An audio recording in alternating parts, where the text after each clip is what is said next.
ഹരേ കൃഷ്ണ. ഒരിക്കൽ ഒരിടത്ത് പാവപ്പെട്ട ഒരു കർഷകൻ ഉണ്ടായിരുന്നു. പാടത്ത് കൃഷി ചെയ്ത് ഉപജീവനം ചെയ്തു വന്ന അയാൾ ഒരിക്കൽ ധാന്യം വിൽക്കാനായി പോയപ്പോൾ കൃഷ്ണ കൃഷ്ണ എന്ന് ആരോ പറയുന്നത് കേട്ട് അയാളും അതുപോലെ കൃഷ്ണ കൃഷ്ണ എന്ന് പറഞ്ഞു. അതിനുശേഷം പ്രത്യേകിച്ചൊരു ഇഷ്ടമോ ഭക്തിയോ ഒന്നുമില്ലാതെ തന്നെ അയാൾ ഇടയ്ക്ക് കൃഷ്ണ കൃഷ്ണ എന്ന് ജപിക്കും. കൃഷ്ണനാമം ജപിക്കുമ്പോൾ എന്തോ ഒരു സുഖം. ജോലിഭാരം അറിയുന്നില്ല. കുറച്ചുനാൾ കഴിഞ്ഞപ്പോൾ ആ നാട്ടിൽ ക്ഷാമം വന്നു. നാട് മുഴുവനും പട്ടിണിയും പരിവട്ടവുമായി. അയാൾക്കും കൃഷിയിൽ നഷ്ടം വന്നു. വിളവൊന്നും ശരിയാകുന്നില്ല. അടുത്ത ഗ്രാമത്തിൽ ഒരു ജ്യോത്സ്യനുണ്ടെന്ന് അയാൾ കേട്ടിരുന്നു. അയാൾ അദ്ദേഹത്തെ ചെന്ന് കാണുവാൻ തീരുമാനിച്ചു. അദ്ദേഹം എന്തെങ്കിലും പരിഹാരം പറഞ്ഞു തരും. പലരും അദ്ദേഹത്തിന്റെ അടുത്ത് പോയി പ്രശ്നം വെച്ച് പരിഹാരം ചെയ്തു അവരുടെ വിഷമതകൾ മാറി എന്ന് പറഞ്ഞു കേൾക്കുന്നുണ്ട്. തനിക്കും എന്തെങ്കിലും പരിഹാരം ചെയ്ത് രക്ഷപ്പെടാൻ സാധിക്കുമോ എന്നറിയാമല്ലോ. കർഷകൻ ജ്യോത്സ്യരെ കാണാൻ പോയി. അദ്ദേഹത്തിനോട് അയാൾ വിവരം പറഞ്ഞു. ജാതകം കാണിച്ചിട്ട് ഗ്രഹനില നോക്കി സമയദോഷമുണ്ടോ എന്ന് പറയാൻ പറഞ്ഞു. ജ്യോത്സ്യർ ജാതകം നോക്കിയതിനു ശേഷം കവിടി നിരത്തി നോക്കി. പിന്നീട് ഒന്നും പറയാതെ ആ ജാതകം തിരിച്ചു നൽകി. അയാളോട് ഒരാഴ്ച കഴിഞ്ഞു വരൂ, അപ്പോൾ വിശദമായി പറഞ്ഞു തരാം. ഇപ്പോൾ എനിക്ക് കുറച്ച് തിരക്കുണ്ട്. കർഷകൻ അടുത്ത ഒരാഴ്ച കഴിഞ്ഞു വരാമെന്ന് പറഞ്ഞ് മടങ്ങിപ്പോന്നു. ഒരാഴ്ച കഴിഞ്ഞപ്പോൾ അയാൾ ജ്യോത്സ്യന്റെ അടുക്കൽ ജാതകവുമായി എത്തി. കർഷകനെ കണ്ട ജ്യോത്സ്യർ വളരെ അത്ഭുതപ്പെട്ടു. അയാളെ തന്നെ സൂക്ഷിച്ചു നോക്കിക്കൊണ്ട് തന്റെ പീഠത്തിൽ നിന്നും എഴുന്നേറ്റു. അയാൾ പുഞ്ചിരിച്ചു. ജ്യോത്സ്യർ പകച്ചു നിൽക്കുന്നത് കണ്ട് അയാൾ അദ്ദേഹത്തോട് ചോദിച്ചു, അങ്ങേക്ക് എന്നെ മനസ്സിലായില്ലേ? ഞാൻ കഴിഞ്ഞ ആഴ്ച വന്നിരുന്നു. എന്റെ ജാതകം നോക്കി സമയദോഷം എന്താണ് എന്നറിയുവാനായി. തിരക്കിലാണ്, ഒരാഴ്ച കഴിഞ്ഞു വരുമെന്ന് അങ്ങ് പറഞ്ഞിരുന്നു.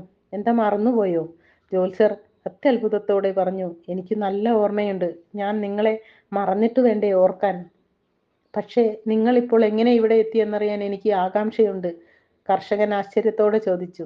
എന്താ സ്വാമി, അങ്ങ് ആകെ പരിഭ്രമിച്ച മട്ടുണ്ടല്ലോ. എന്തുകൊണ്ടാണ് അങ്ങ് ഇങ്ങനെയെല്ലാം ചോദിക്കുന്നത്? ജ്യോത്സ്യർ പറഞ്ഞു, നിങ്ങൾ കഴിഞ്ഞ ആഴ്ച ഇവിടെ വന്ന് പോയതിനു ശേഷം നിങ്ങൾക്കുണ്ടായ അനുഭവങ്ങൾ ഒന്നും വിടാതെ പറയൂ.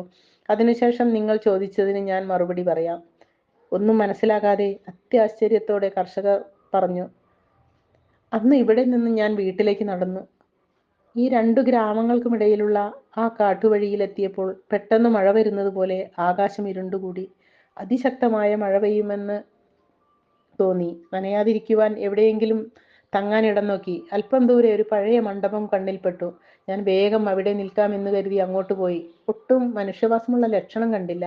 അതിനകത്ത് കടന്നപ്പോൾ അതൊരു പൊളിഞ്ഞ ക്ഷേത്രമാണെന്ന് മനസ്സിലായി. എല്ലാം ഇടിഞ്ഞു വീഴാറായിട്ടുണ്ട്. അവിടുത്തെ ശ്രീകോവിലിനകത്ത് ഒരു പൊട്ടിയ വിഗ്രഹം കണ്ടു. കോവിലിൻ ചുവരിന്മേൽ ശ്രീകൃഷ്ണൻ എന്ന് എഴുതി കണ്ടതിനാൽ അതാണ് കൃഷ്ണവിഗ്രഹം എന്ന് മനസ്സിലാക്കി. കുറച്ചു നാളായി എനിക്ക് കൃഷ്ണ കൃഷ്ണ എന്ന സദാ ഉരുവിടുന്ന ഒരു ശീലമുണ്ടായിരുന്നു. അതിനാലാവാം ആ വിഗ്രഹത്തിൽ കൗതുകം തോന്നി. വളരെ കാലമായി അവിടെ പൂജയും അലങ്കാരവും ഒന്നുമില്ലാതെ ആ കൃഷ്ണ ശില അവഗണിക്കപ്പെട്ടു കിടക്കുന്നു. എനിക്കെന്തോ വളരെ പ്രയാസം തോന്നി. എൻ്റെ കയ്യിൽ ധനമുണ്ടായിരുന്നെങ്കിൽ ഈ ക്ഷേത്രം ഒന്ന് വൃത്തിയാക്കുന്നതിനെക്കുറിച്ച് ഞാൻ ചിന്തിച്ചു. ക്ഷേത്രം ശരിയാക്കിയാൽ പിന്നെ ആൾക്കാരെ വിളിച്ച് കുംഭാഭിഷേകം നടത്താം എന്ന് വിചാരിച്ചു. അപ്പോഴേക്കും മഴ തകർത്തു പെയ്യാൻ തുടങ്ങി. ഞാൻ അവിടെ ഇരുന്ന് എൻ്റെ സങ്കല്പത്താൽ ക്ഷേത്രം മനോഹരമാക്കി. കൃഷ്ണവിഗ്രഹത്തെ കഴുകി വൃത്തിയാക്കി. പട്ടുവസ്ത്രങ്ങൾ കൊണ്ടും സുഗന്ധദ്രവ്യങ്ങൾ കൊണ്ടും പൂമാലകൾ കൊണ്ടും അലങ്കരിച്ചു. ക്ഷേത്രം നിറയെ ദീപത്താൽ അലങ്കരിച്ചു. ദീപത്താലും ധൂപത്താലും ആരതി ചെയ്തു. സ്വാദിഷ്ടമായ പലഹാരങ്ങളും പായസങ്ങളും ഫലങ്ങളും നേദിച്ചു. കുംഭാഭിഷേകം നടത്തി. എല്ലാവർക്കും അന്നദാനം നടത്തി കഴിഞ്ഞപ്പോൾ വല്ലാത്ത തൃപ്തിയും തോന്നി. ഇതെല്ലാം ശരിക്കും നടന്നതുപോലെ ഞാൻ അനുഭവിച്ചു. എനിക്ക് ഒരുപാട് സന്തോഷം തോന്നി. മനസ്സിൽ പറഞ്ഞറിയിക്കാനാവാത്ത ആനന്ദം. എൻ്റെ കണ്ണുകൾ നിറഞ്ഞൊഴുകി. ആ സമയത്താണ് പെട്ടെന്ന് എൻ്റെ തലയുടെ മുകളിൽ നിന്നും എന്നൊരു ശബ്ദം കേട്ടു. ഞാൻ തല ഉയർത്തി നോക്കിയപ്പോൾ ഒരു സർപ്പം എൻ്റെ തലയ്ക്ക് മുകളിൽ പടമെടുത്ത് കൊത്താനായി ആഞ്ഞു നിൽക്കുന്നു. ഭയത്താൽ ഞാൻ ഉറക്കെ കൃഷ്ണ കൃഷ്ണ എന്ന് വിളിച്ചു കൊണ്ട് പുറത്തേക്ക് ഓടി. ഞാൻ പുറത്തു വന്നതും ആ ക്ഷേത്രവും കൽമണ്ഡപവും ഒന്നായി ഇടിഞ്ഞു വീണു. ഒരു നിമിഷം വൈകിയെങ്കിൽ ഞാൻ അതിനിടയിൽപ്പെട്ട് മരിക്കുമായിരുന്നു. കൃഷ്ണൻ എന്നെ കാത്തു എന്ന് ഞാൻ ഉറപ്പിച്ചു. അത്ഭുതം പോലെ അതുവരെ തകർത്തു പെയ്ത മഴ പെട്ടെന്ന് നിലച്ചു. ഞാൻ തിരികെ വീട്ടിലേക്ക് നടന്നു. ഇത്രയും പറഞ്ഞ് കർഷകൻ ജ്യോത്സ്യനെ നോക്കി. ഇതെല്ലാം കേട്ട ജ്യോത്സ്യർ പൊട്ടിക്കരഞ്ഞുകൊണ്ട് ആ കർഷകന്റെ കാലിൽ വീണ് നമസ്കരിച്ചു. കർഷകനൊന്നും മനസ്സിലായില്ല. അയാൾ പിന്നോട്ട് മാറിക്കൊണ്ട് ജ്യോത്സ്യരോട് ചോദിച്ചു, അങ്ങ് എന്ത് അവിവേകമാണ് കാണിക്കുന്നത്? എന്തു പറ്റി? എന്തിനാ എൻ്റെ കാലിൽ വീഴാൻ ഒരുങ്ങുന്നത്? എന്ത് യോഗ്യതയാണ് എനിക്കുള്ളത്? അങ്ങയെപ്പോലെ ഒരു കൃഷ്ണഭക്തനെ നമസ്കരിക്കാനുള്ള ഭാഗ്യം ലഭിച്ചുവല്ലോ. ഇവിടുന്ന് വന്ന ദിവസം ഞാൻ ജാതകം നോക്കിയപ്പോൾ അന്ന് മരണസമയം അടുത്തു എന്ന് മനസ്സിലാക്കി. വിധിയെ മറികടക്കാൻ എന്തെങ്കിലും പരിഹാരമുണ്ടോ എന്നും ഞാൻ നോക്കി. പ്രശ്നത്തിൽ കണ്ടത് കൃഷ്ണൻ ഒരു ക്ഷേത്രം നിർമ്മിച്ച് കുംഭാഭിഷേകം നടത്തുന്നത് മാത്രമാണ് അതിന് പരിഹാരം എന്നായിരുന്നു. പക്ഷേ അങ്ങ് ഇവിടെ വന്നത് തന്നെ ക്ഷാമം കൊണ്ട് പട്ടിണി മാറ്റുവാൻ എന്തെങ്കിലും ഉപായമുണ്ടോ എന്ന് ചോദിക്കാനായിരുന്നു. പിന്നെ അങ്ങയോട് ഇത് പറഞ്ഞിട്ട് എന്ത് പ്രയോജനം? മരണം അടുത്തു എന്ന് പറഞ്ഞ് ഭയപ്പെടുത്തേണ്ടെന്ന് കരുതിയാണ് അടുത്ത ആഴ്ച കാണാമെന്ന് പറഞ്ഞ് മടക്കി അയച്ചത്. അങ്ങ് പറഞ്ഞതുപോലെ അറിയാതെ ഒരു നേരം പോക്കായി ചൊല്ലിയ കൃഷ്ണനാമം അങ്ങയെ അത്ഭുതാവഹമായി രക്ഷിച്ചു. അതുകൊണ്ട് ആ സമയത്ത് മാനസികമായി ക്ഷേത്രം നിർമ്മിച്ചു കുംഭാഭിഷേകവും നടത്തിയത്.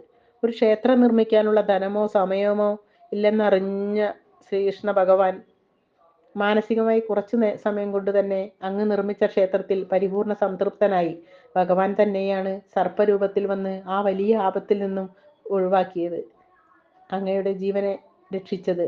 കർഷകൻ എല്ലാം കേട്ടു അത്ഭുതപ്പെട്ടു നിന്നുപോയി. കൃഷ്ണ കൃഷ്ണ, എത്ര വലിയൊരു കാര്യമാണ് നടന്നിരിക്കുന്നത്. ഇതൊക്കെ ആ ഭഗവാന്റെ അനുഗ്രഹം ഒന്നുകൊണ്ട് മാത്രമല്ലേ? ആ സമയത്ത് മഴ വന്നതും തന്നെ ആ പാഴ്മണ്ഡപത്തിൽ കൊണ്ടെത്തിച്ചതും എല്ലാം ശ്രീകൃഷ്ണ ഭഗവാന്റെ കൃപയല്ലേ? വലിയ ഉറച്ച വിശ്വാസമൊന്നുമില്ലാതെ വെറുതെ കൃഷ്ണ കൃഷ്ണ എന്ന് ഇരുന്നതിന് ഭഗവാൻ ഈ കൃപ ചെയ്തിരിക്കുന്നു. അപ്പോൾ താൻ ഭഗവാനിൽ ദൃഢഭക്തിയോടെ ഭക്തി ചെയ്താൽ ഭഗവാൻ എന്താണ് തരാത്തത്? ഭഗവാനെ തൃപ്തിപ്പെടുത്താൻ ധനം ആവശ്യമില്ല, മനസ്സ് മാത്രം മതി. കർഷകൻ ഈ സത്യം മനസ്സിലാക്കി. ഹൃദയം ഭഗവാന് അർപ്പിക്കൂ. എപ്പോഴും ചിന്ത നേരായ വഴിയിൽ തന്നെ ആകണം. സദാ ഭഗവത് സ്മരണ വേണം. ഭഗവാനിൽ നിന്നും ഒരിക്കലും വ്യതിചലിക്കാത്ത ദൃഢത വേണം. നമ്മുടെ ചിന്ത ശരിയായിരുന്നാൽ എല്ലാം ശരിയാകും. ആരെ പറ്റിയും ഒന്നിനെ പറ്റിയും നാം തെറ്റായി ചിന്തിക്കരുത്. അത് നമ്മുടെ ജീവിതത്തെ പ്രതികൂലമായി ബാധിക്കും. സ്വന്തം കാര്യത്തിൽ പോലും ഒരിക്കലും തെറ്റായി ചിന്തിക്കരുത്. ഞാൻ ശരിയല്ല, ഞാൻ മോശക്കാരനാണ്, ഒന്നിനും കൊള്ളില്ല, എനിക്ക് കഷ്ടകാലമാണ്, എന്തു ചെയ്തിട്ട് ഒരു കാര്യമില്ല എന്ന് ചിന്തിച്ചാൽ അങ്ങനെയേ ഭവിക്കൂ. അതിനു പകരം ഏതു സാഹചര്യത്തിലായിരുന്നാലും എല്ലാം ഭഗവാൻ ശരിയാക്കും എന്ന് ദൃഢതയോടെ ആത്മവിശ്വാസത്തോടെ കണ്ണനിൽ മനസ്സർപ്പിച്ച് പ്രവർത്തിച്ചാൽ തീർച്ചയായും അത്ഭുതങ്ങൾ സംഭവിക്കും. ഹൃദയം സുന്ദരമായതാണ്. അവിടെ ഇഷ്ടമൂർത്തിയായി പ്രതിഷ്ഠിച്ച് സദാ നമ്മുടെ ഇന്ദ്രിയങ്ങൾക്ക് ഗോചരമാകുന്ന വിഷയങ്ങൾ ആസ്വദിക്കുന്നത് എല്ലാം തന്നെ അവിടത്തേക്കുള്ള പ്രേമപൂജയായി മാറ്റൂ. ആദ്യം അത് വെറും സങ്കല്പമായി തോന്നും, ക്രമേണ അത് സത്യമാകും. അന്തരാത്മാവായ ഭഗവാനെ തെളിഞ്ഞു കാണാൻ കഴിയും. ജീവിതത്തിൽ ഒന്നും തന്നെ ശരിയായി സംഭവിക്കുന്നില്ലെങ്കിലും എല്ലാം ശരിയാകും എന്ന് വീണ്ടും വീണ്ടും പറഞ്ഞുകൊണ്ടിരിക്കുന്നു. താനേ എല്ലാം ശരിയായി നടക്കും. ഭഗവാനിൽ ദൃഢമായ പ്രേമഭക്തി മാത്രമാണ് എന്തിനും ശാശ്വത പരിഹാരം നൽകുന്നത്. ഹരേ കൃഷ്ണ. സർവം കൃഷ്ണാർപ്പണമസ്തു.